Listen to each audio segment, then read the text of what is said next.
오후에 나오신 여러분들을 주님의 이름으로 축복합니다. 어떻게 정신 맛있었지요? 어떻게 그렇게 정신 맛있나 몰라. 야, 오늘도 그 미역이 그 뭐라고 그러죠? 미역 줄거리, 이야, 그걸 묻혀서 놨는데 맛있게 아주 잘 먹었어요. 참 하나님 앞에 수고하신 여러분들께 감사드립니다. 어떤 목사님이 열심히 설교를 하시게 됐어요. 최선을 다해서 설교를 하는데 청년이 한 사람이 꾸벅꾸벅 졸고 계신 거야. 청년이. 근데 그 옆에는 할머니가 앉아 계신 거예요. 근데 청년은 꾸벅꾸벅 조는데 할머니는 눈을 땡그랗게 뜨시고 설교를 잘 듣고 계셨어요. 그래서 순간적으로 짜증난 목사님이 버럭 소리를 지르면서 할머니, 그 청년 좀 깨워요. 그랬더니 이 할머니가 뭐라고 하신 줄 아세요? 재우긴 지가 재워놓고 왜 나보고 깨우라고 그래야? 만드기가 한 번은 몸이 안 좋아가지고 병원을 가게 됐습니다. 의사 선생님이 진단을 하더니 소변 검사를 해야 되니까 소변을 좀 받아오래요.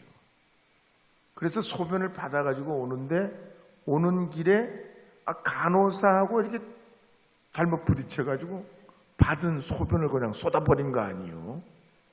그래서 이 간호사가 이거 급한데 이거 빨리 이걸 어떻게 해야 되는데, 그러다가 다른 사람이 이제 그 가져온 소변을 바꿔치기 해가지고 이제 의사에게 갖다 줬어요. 의사가 자꾸 검사하더니 고개를 갸우뚱 거려요. 도대체 왜 갸우뚱 거려요? 제가 의사 30년 만에 이런 일은 처음 봅니다. 만드기가 눈을 땡그랗게 떠가지고 도대체 무슨 말씀 하시려나 그랬더니 임신입니다.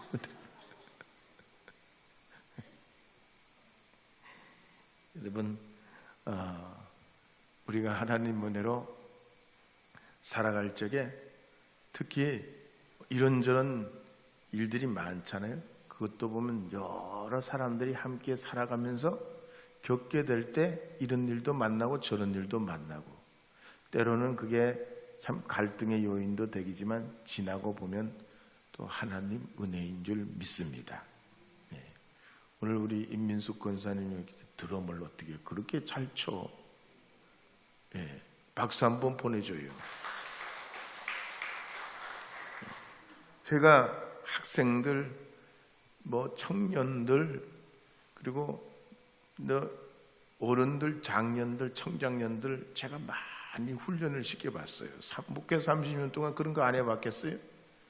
별의별 사람들 다 훈련시키고, 또 음악적으로도 하려고 하는 사람들 제가 교회에서 뒷받침을 해서 할 수 있도록 해줬어요.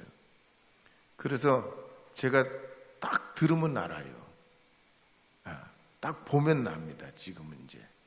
근데 민숙 권사님 하시는 거 보니까 잘 하세요. 재능이 있어요. 그렇죠? 아니라도 아멘이라고 좀 해요. 실제 그래요. 왜냐하면 이게 사람이 연습을 하고 애써서 노력해도 되는 게 있는데 안 되는 게 있어. 그 분야가 예술 분야예요. 아무리 노래 연습을 많이 해도 가수가 될 수 없잖아. 재능이 없으면. 그렇죠? 아무리 그림을 그리려고 해도 천재적인 어떤 하나님 주신 재능이 없으면 어느 정도까지밖에 안 돼. 그 이상은 안 돼요.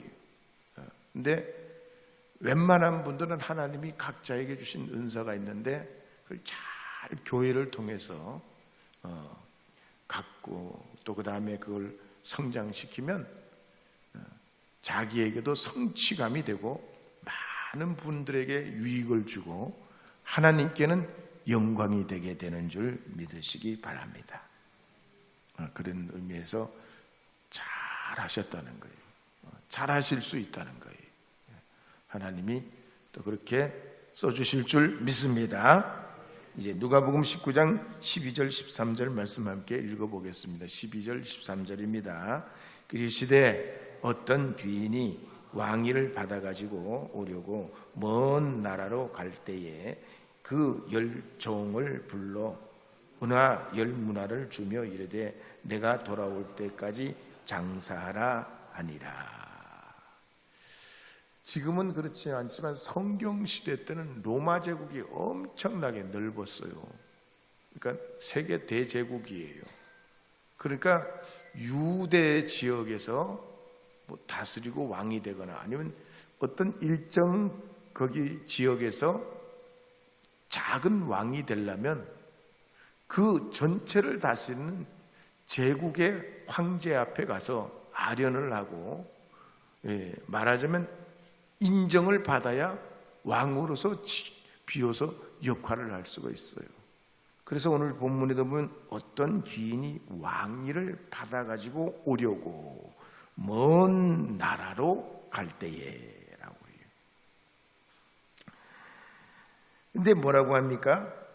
그 열 종을 불러 종 열을 불러서 은화 10개를 주고서 내가 돌아올 때까지 장사하라 그랬습니다. 이 말씀은 예수님께서 오늘 오전에 말씀드린 삭개오의 이야기를 하셨는데, 그때 그 이야기를 들은 사람들에게 이제 이어서 이 문화, 열문화에 대해서 문화의 비유를 통해서 하나님 나라에 대해 말씀하신 겁니다. 한 문화는 얼마냐면 한 달란트예요. 그러니까 한 달란트 그럼 얼마냐? 6천 드라크마예요. 그럼 6천 드라크마가 얼마냐? 6천 데나리온이에요. 어떤 나라에서 쓰느냐에 따라서 뒤에 달라붙는 돈의 용어가 달라집니다. 어쨌든 한 문화나 한 달란트나 같은 말이고 6천 드라카마나 6천 데나리온이나 한 문화와 같은 가치가 있는 거예요. 한 데나리온이 노동자 하루의 품삯이에요. 그러면 6천 데나리온이면 얼마예요? 요즘 우리가 품값이 한 사람이 약 15만 원 정도 된다고 보면은 6천 데나리온은 얼마 되겠어요? 한 9억 정도 돼요. 그러니까 한 문화가 9억이라는 돈이에요. 적은 돈이요, 큰 돈이요? 여러분에게는 적을지도 몰라요. 별거 아니죠? 아직 거 별거 아니죠? 하여튼 9억이 대단치 않는 사람도 있겠지만 이 한 문화가 엄청나게 큰 돈이에요. 근데 이 귀인이, 이 귀족이 먼 나라로 가서 왕위를 받아오려고 시간이 한참 걸리기 때문에, 지금처럼 KTX 시대도 아니고 비행기 시대도 아니니까 한번 그 수도가 있는, 황제가 있는 곳으로 가서 아련을 하고 돌아오려면 많은 시간이 걸리고 필요하면 또 교육도 받아야 되고 그러니까 시간이 많이 걸려요. 그래서 종 10명을 불러다 놓고 각각 한 문화씩 맡기고 내가 돌아올 때까지 장사를 잘 하라고 당부를 하고 떠나게 됐습니다. 여러분, 장사를 잘 하려면 어떻게 해야 돼요? 장사해 보신 분 계시죠? 장사를 하려면 어떻게 해야 돼요? 장사하려면 어떻게 해야 돼요? 친절을 해야 되잖아요. 고객을 소중해야 되잖아요. 유대인의 상술이라는 책에 보면은 미국인 인구의 2%가 유대인이에요. 미국 인구의 3억이 넘는 인구의 2%면 얼마 안 되지만 전 세계 유대인들 다 합쳐봐야 1,500만 명밖에 안 돼요. 유대인들이. 우리나라 인구가 얼마요? 자꾸 어려운 거 묻지 말라고요. 우리나라 인구 5천만이잖아. 유대인 전 세계 인구가 1,500만 명밖에 안 돼요. 많이 잡아도 2천만 명. 많지도 않아. 근데 이 사람들이 전 세계의 모든 경제를 쥐락펴락해요. 오늘 새벽에도 말씀드렸잖아요. 빌 게이츠 같은 사람, 워렌 버핏, 레리 앨리슨, 마이클 블룸버그, 세계적인 마크 저커버그 같은 사람, 셀던 아델슨 같은 사람, 랠리 페이지 같은 사람, 세르게이 브린 같은 사람, 하여튼 모든 경제는 경제, 예술이면 예술, 문화면 문화, 사회면 사회, 학계면 학계, 유대인들이 이 1,500만 명의 유대인들이 전 세계 곳곳에 포진해가지고 다 거기에 전부 그냥 다 잡고 지키고, 그리고 노벨상 30%가 유대인들이 다 받아내요. 어떻게 그러냐? 진짜 유대인들은 어릴 때부터 돈 가치나 이런 투자에 대한 걸 교육을 받거든요. 첫째로 유대인들은 어떻게 교육받나? 돈은 더럽지 않다. 정직하게 일하면 하나님이 주신 복이다. 그래요. 돈 개념이 다르단 말이에요.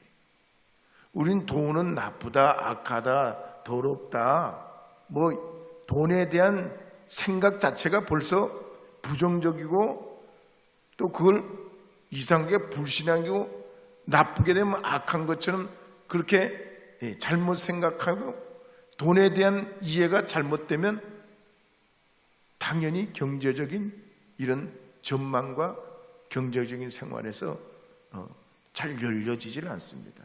그래서 어릴 때부터 돈은 더럽지 않고 정직하게 하면 하나님이 주시는 복이다 라고 배워요. 두 번째는 용돈을 줘가지고 관리하게 합니다. 용돈을 줘서. 어릴 때부터 용돈을 줘가지고 딱 준 용돈에서 그 안에서 쓰게 하는 거예요. 그래서 유명한 워렌 버핏의 이야기야. 아버지가 딱 용돈을 딱 줘가지고 만약에 10불이면 10불 딱 용돈을 줘. 그 안에서 잘 쓰면 가계부를 잘 적어오면 더 주고, 만약에 가계부에서 딱 보고서 잘못 적어오면 마이너스 용돈을 시켜요. 그러니까 용돈 그 이상을 안 줘. 그래서 돈 관리하는 법을 어릴 때부터 돈의 개념, 경제의 개념을 잘 세워가지고 사회에 나가서도 자기에게 주어진 일정한 그 돈을 가지고 어떻게든 잘 사용하게끔 어릴 때부터 배우는 거예요. 그게 없으면 어떻게 하냐? 날마다 다른 사람에 의지하고 어떻게 되겠지, 뭔가 생기겠지, 그러고는 자기가 노력하지 않고 뭔가를 얻으려고 하는데, 세상은 절대로 노력한 만큼만 되지 그 이상은 절대로 되지 않고 냉혹한 것이 세상인데 말이죠. 그래서 경제적인 실패를 보게 돼요.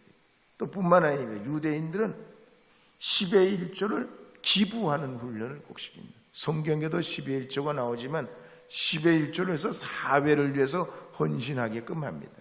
네 번째로 만 13살이 됐을 때는 경제적인 독립을 하게끔 준비를 시켜요. 몇 살요? 13살이면 몇 살이요? 우리 나이로 15살 되면 이제 경제적 독립을 하고, 적어도 18살 되면 부모가 모든 걸 끊어요. 왜 끊어? 독립을 해라는 거지. 독립을. 자립을 하라는 거지. 그래서 등록금도 알바를 해서 벌어가고, 해외여행도 전부 자기가 알바를 해서 하고, 그렇죠. 아무리 부자라도 부모들이 그렇게 뒷돈을 대주질 않습니다. 왜? 그렇게 하면 자식을 망치기 때문이에요. 오늘 그래서 우리 인생도 제한된 시간 안에서 인생 결산할 때가 오는데, 우리의 살아가는 이 사회에서도 성공해야 되고, 또 하나님이 주신 우리 영적인 삶에도 성공해야 할 줄로 믿습니다. 그래서 누가복음 19장 14절 15절에 보면 이렇게 말씀하는 내용이 나옵니다. 함께 읽어보도록 하겠습니다. 그런데 그 백성이 그를 미워하여 사자를 뒤로 보내어 이르되 우리는 이 사람이 우리의 왕됨을 원하지 아니하나이다 하였더라. 귀인이 왕위를 받아가지고 돌아와서 은화를 준 종들이 각각 어떻게 장사하였는지를 알고자 하여 그들을 부르니. 이 귀인이 어떻게 했다는 거예요? 생각보다 빨리 돌아왔다는 거야. 상상외로. 이 종들이 한 문화씩 전부 받아가지고 장사를 하는데 느닷없이 돌아왔다는 거예요. 세상이 그래요. 항상 내 생각하고는 다르다는 거예요. 항상 내가 계획했던 거하고 내가 예상했던 거하고 우리가 살아가는 삶이 항상 다르다는 걸 염두에 둬야 돼요. 그래서 여러분 잘 아시겠지만 최상의 것보다 최악의 상황을 항상 가정을 하고 살아야 됩니다. 그 주인이 빨리 돌아왔어요. 그리고는 첫째 종, 둘째 종, 셋째 종 다 10종에게 맡긴 그 문화를 결산하게 됐습니다. 그랬더니 어떻게 돼요? 다른 종들은 마저 열심히 해가지고 10문화를 남기고 5문화를 남기는데 어떤 종은 그 받은 한 문화를 마저 수건에 꼬깃꼬깃 쌌다가 주인이 올 때 내놔가지고 책망을 듣고 있는 그 한 문화도 뺏기게 됐다니. 이게 하나님 나라라는 거예요. 2002년도에 감신대에 촛불을 건축할 때 재정이 없었습니다. 학교 땅은 있는데 그 촛불이 불이 나고 그래가지고 다시 짓긴 지어야 되는데 방법이 없어가지고 그런데 그 총장이 하는 일은 전부 돌아다니면서 모금 운동을 한 거예요. 근데 모금해봐야 그 건축할 수 있는 돈을 채우질 못해요. 20분의 1도 안 됐다고 그랬어요. 어려워요. 이거 어떻게 해요? 근데 어느 날 정의승 장로님이라는 분이 나타났어요. 이분이 뭐라는 분인가 하니 무기 로비 하는 분이에요. 무기 로비. 무기 아세요? 비행기, 대포, 탱크 이런 걸 로비스트예요. 로비로 외국에 로비해가지고 무기를 사고 파는 일을 중개하는 브로커예요. 근데 거기에 이분이 큰 진짜 돈을 번 분이에요. 이분이 30억을 쾌척을 냈어요. 30억. 2002년도에 30억이면 적은 돈이요? 아니면 큰 돈이에요? 별거 아니죠? 여러분 표정은 별거 아니에요. 2002년도 30억이니까 별거 아니에요. 하여튼 까짓 거. 하여튼 이 30억을 기부하셨어요. 그래가지고 몇 년 동안 고심하던 이 촛불이 완성이 되고 그 안에 파이프 오르겐까지 다 교회에다 설치를 해서 예배도 드리고 그랬어요. 참 하나님의 은혜죠. 특별한 하나님의 은혜예요. 그러면 우리도 그런 믿음 가지고 여기다가 교회를 새로 지어야 되는데 내일부터 특별 새벽기도 나와서 100일 동안 기도해 봅시다. 아멘입니다. 우리 장로님은 참 아멘 하시네. 역시 우리 장로님이신. 그 가능할까요? 불가능할까요? 쉽지 않는 일이. 일반적인 형태는 상식대로 가는 거지만 하나님의 특별한 은혜가 있을 때 이와 같은 역사가 나타나는 거지. 어느 교회나 누구나 똑같이 동일하게 이 일이 일어나면 기적도 아니고 그냥 일상적인 일인 거죠. 정말 우리가 일반적으로는 열심히 노력하고 애쓰고 수고해야만이 그 수고한 결과물로 가능한 일이 일반적인 일이에요. 그래서 하나님 앞에 우리가 열심히 살아가고 애쓰고 수고하고 노력하고 모금하고 막 도리고 애쓸 때 하나님 주님께서 이 감신대도 축복을 해 주셨듯이 우리가 할 일은 다만 열심히 해야지 하늘만 쳐다보고 하나님 하실 줄 믿습니다. 되게 하실 줄 믿습니다. 낫게 하실 줄 믿습니다. 그건 믿음이 아니라는 거예요. 진정한 믿음은 우리의 할 일을 다 하고 하나님의 뜻을 구하는 것이 참된 믿음인 줄 믿으시기 바랍니다. 어느 날 어떤 남자분이 목사님을 찾아왔어요. 목사님, 저는 이제 다 끝장났습니다. 뭐가 끝장났어요? 아니, 저는 다 끝장났어요. 하던 일도 다 망하고 안 되고요. 다 끝장났어요. 그러니까 목사님, 그러지 마시고요. 진짜 뭘 잃었나 우리 한번 생각해보고 한번 적어봅시다. 연필로 한번 적어보세요. 제가 한번 말씀드려볼게요. 뭐 다 잃었다고 그러는데 진짜 그런지 안 그런지 한번 적어보자고요. 그럼 우리 그 형제님 아내가 있습니까? 네, 아마 지금도 기도하고 있을 거예요. 그래요. 그럼 거기다 아내라고 적어보세요. 그럼 아이들은 있어요? 예. 아이들도 제게 셋이나 있습니다. 아이들도 적어보세요. 친구는 있습니까? 친구들도 몇 명이 있어요. 그럼 친구도 적어보세요. 건강은 괜찮으세요? 이 건강은 아직까지 괜찮습니다. 건강도 적어보세요. 그러니까 목사님, 중요한 건 다 가지고 계시네요. 아내도 있고, 아이들도 있고, 친구도 있고, 또 뭐 더 있어? 건강도 있잖아요. 건강도. 웬만한 건 다 있네요. 중요한 건 다 남았네요. 그랬더니 이분이 깜짝 놀고, 그러면 목사님, 제가 다시 한번 힘을 내서 해보겠습니다. 그랬더니 우리가 가만히 생각해 보면 없는 것 같아도 하나님 주신 게 많아요. 그렇죠? 건강한 우리 몸을 주시고 정신을 주시고 또 하나님 앞에 예배하고 찬양할 수 있는 우리 이 입술도 주시고 또 우리의 믿음을 주셔서 우리에게 얼마나 하나님 앞에 감사한 일이 우리 여러분 행복한 줄 믿으시기 바랍니다.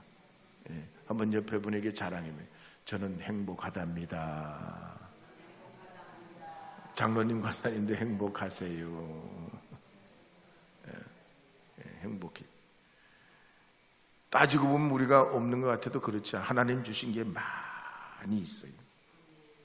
그래서 주님 은혜에 의지하면서 주신 그 자본을 가지고 열심히 한 문화를 가지고 10문화를 남긴 사람처럼 주님 앞에 우리의 사명, 우리의 일들 감당하시는 여러분 되셔서 이 동전의 비유에 나오는 것과 같이 하나님께 귀하게 쓰임받는 하나님 나라의 백성들이 되실 수 있기를 주님의 이름으로 축복합니다.